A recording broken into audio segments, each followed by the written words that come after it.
So, Baljit, how will the nominated person be identified following the changes to the Mental Health Act? Well, on paper, it looks quite straightforward. If the patient has capacity, then they can choose whoever they want as their nominated person. If they don't, then it will be the responsibility of the approved mental health practitioner to make that decision for them. But in doing so, they must respect the patient's choice and autonomy in making that decision. Now, with respect to who can be the nominated person, there is a 3-point criteria. So firstly, age. If the patient is 16 or over, then the nominated person must be 16 or over. If the patient is under 16, then the nominated person must be 18 or over. The second eligibility criteria is disqualification. So if the nominated person, who could have been a previous nearest relative, had been disqualified as a result of court order, then they cannot be the nominated person for that patient. And the last criteria is capacity. The nominated person must have capacity to actually accept that role. What are the differences in the nominated person role compared to the nearest relative role? First off, the role of the nominated person will encompass the current powers and functions and responsibility that the nearest relative have.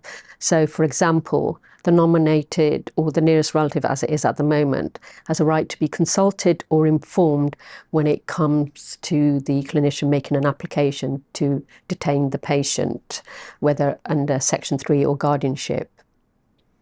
Secondly, the nominated person, as is currently the case with nearest relative, will have the right to apply to a tribunal. They will also have the right to seek the discharge of the patient. So those rights, powers and functions will remain enshrined in the new mental health bill and the functions that will transfer over to the nominated person.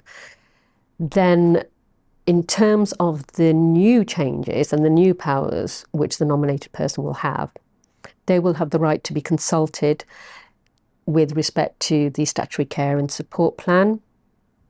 They will also need to be consulted if that patient is to be transferred from one hospital to another, if their section is to be renewed or extended, whether it's under detention or the community treatment order. And lastly, they have a right to object to the imposition of the community treatment order. So, Baljit, what responsibilities will providers have to the nominated person? I think first off, they need to be absolutely familiar with what this new role will encompass for them. They also have to primarily make sure that that patient has the capacity to be able to nominate who they want as their nominated person. That means recording their capacity assessment. Secondly, there needs to be a written instrument which captures their decision, and this needs to be witnessed by either a healthcare practitioner or an independent mental health advocate, and it needs to be signed with a witness statement confirming that change. And then secondly, the nominated person must actually record that they accept the function and that they also meet the age criteria in order to be able to agree. And again, it has to be witnessed as well. Obviously, if at any point the patient decides they don't want that person as their nominated person, then there needs to be that further recording. And most importantly, the patient needs to be able to demonstrate that they have the capacity to be able to revoke that appointment. And that again needs to be witnessed and it needs to be signed. What do providers need to do now to get ahead of the changes? As touched upon, they really need to start reviewing their policies, their procedures, their processes, and training is going to be a key point. This is going to be a cultural change in terms of the patient having more choice and autonomy. So it's not a strict criteria that's going to be applied. The patient can choose whoever they want, and that needs to be understood by those key professionals. And they normally will be the Mental Health Act administrators, will be the independent mental health advocates, and also the approved mental health practitioners.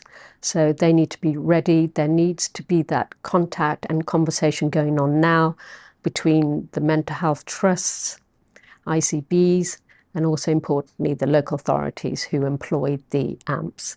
And really it's a case of, let's start the process and let's start considering where we need to review and what we need to tighten up, and ensure that the training and understanding is there.